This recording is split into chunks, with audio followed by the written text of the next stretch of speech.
Now at 4, temperatures staying cold for the next several days, but could a warm up be on the way? I'll have your forecast.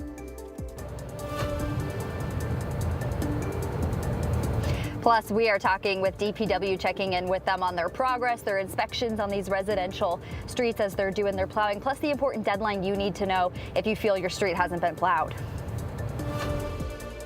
And a Hollywood heartache today. What we're learning about the death of actress Catherine O'Hara.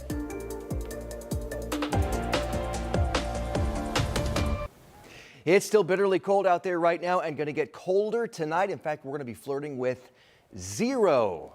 Thanks for joining us at 4 o'clock. I'm Dustin Grove. And I'm Felicia Lawrence. All right, let us talk about the cold. Look, I'm thawing out. Yeah, she's got to think about over that at this point, I think. It's really starting to affect our psyche. My brain, right? click, click, click, click, click. Okay, it's Friday, you guys. It's 4 p.m. We made it. We're going to keep going because we hear warmer temps are on the way one day. Not immediately. One day. One day at some here. point. May. Sure, why not? No, look, at least it's been sunny. We've seen some sunshine out there. Hasn't been a full day of sunshine, but that helps. It's Friday. That certainly helps.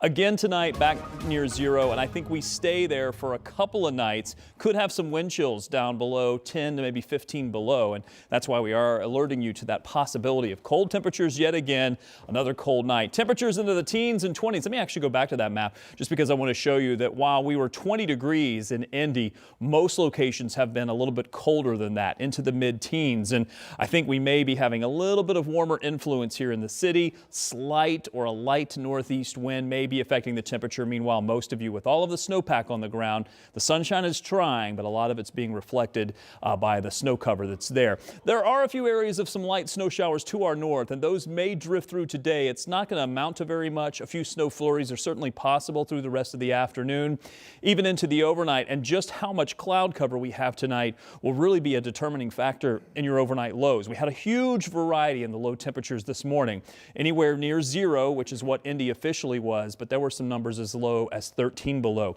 So quite a variety. And once we see the temperatures drop, we expect that. We've got some chances for some flurries in here through the next several hours, but we're actually going to pull back on that. I think the chance is there, but it's really going to be mostly cloudy than anything else. Near 0, but there will be quite a variety in the temperatures for tonight. Yes, I have a warm up in the 7-day forecast. You just have to wait a little bit longer for it. I'll show you that part of the forecast coming up in just a few. In the meantime, let's talk traffic. We do have some areas to show you. Looking pretty good on the map, except for maybe the east side. That's the area that we're most concerned about, where we're starting to see some slowdowns on 465. This is southbound just past Interstate 70, approaching Interstate 74. Also one accident there on the north side that we're going to keep our eye on, and a typical slowdown on 465 westbound, maybe close to Ditch Road. These are pretty much the usual suspects, although this part of what we're seeing on traffic is a little unusual. We'll check out a couple of areas. The top right, that is traffic, I believe, approaching the north split, but let me see if I can look and get a better view of it. Yeah, we're just seeing the typical slowdowns here. Also on the left side is certainly approaching the north split, as you can see the skyline in the background. Typical slowdowns that we're seeing between the splits. Also have a semi here pulled over to the right side of the road. This is also on 465 south of English here. We are looking at traffic volume building as we get through the next several minutes or so. We'll watch that traffic volume as the afternoon progresses. All right. Thank you, Rob. And staying with the roads today, Indy DPW says its private contractors have finished plowing. But it does not mean their snow fight is over. Jenna Webster is out checking the roads tonight. And how are things looking? What's DPW telling you?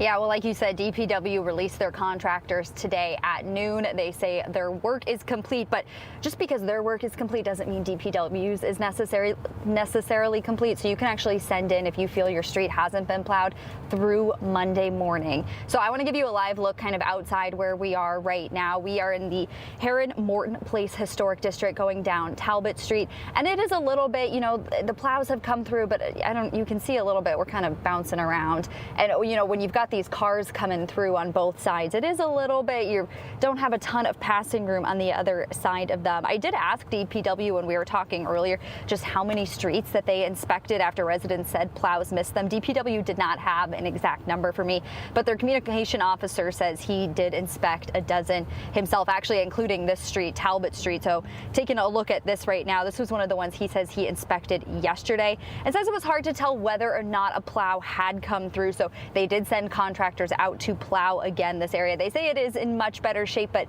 you can see on the sides of the road where cars have been parked, maybe that necessarily hasn't been plowed, but that is not what DPW says they are plowing. They're trying to do one lane down the middle of the road, and that's what they're paying attention to when they go out and do these inspections. They are paying attention to the middle of the street. So if there is a high, thick pile of snow in the middle with tire tracks on either side, that's when they want to replow it. There's thousands upon thousands of segments of streets in Indianapolis. Even if we hit 99.9% of them, that 0.1% is still going to stick out, and we're going to want to get it up to 100 before this is all said and done. And if you live on that 1%, you are going to notice it as well. So again, if you feel your street has been missed, you can file that online with the Mayor's Action Center and request Indy. DPW does ask that you include a picture with that. That's going to help them determine what needs to be re-inspected. But just because contractors are done, like I said, they were done today at noon, DPW crews are now in charge of plowing. So they are going to come back out to your street if you feel it has been missed. I did also ask how many complaints that they've received. They say they don't have that number yet, but hopefully we can get that kind of in the coming days for you guys. All right, looks like your streets are clear from your vantage point anyway. That's good news. Thanks for staying on top of it. Yeah, it's been a process. All right, Jenna Webster reporting live for us this afternoon. Thanks so much. We know it's been a brutally cold week here in central Indiana, and new numbers from Indianapolis EMS confirms it. They tell us that within the last week, they've responded to 6 times the normal amount of cold weather related calls. That's for things like frostbite and hypothermia. On a normal winter day, they respond to 2 or less. This week, they've been averaging 10 a day. Cold is a stressor, and I think people need to realize that. So not only are you getting stressed by this extreme cold, but obviously the activities that are necessary when we have such a huge amount of snow. It's not so much not taking precautions, but I think not being prepared to be out in the cold for a significant amount of time. With temperatures at or below freezing, frostbite can kick in as little as 30 minutes. So obviously you're going to want to wear your coats, but Indianapolis EMS telling everybody, make sure everything is covered. That includes your ears and also your fingers.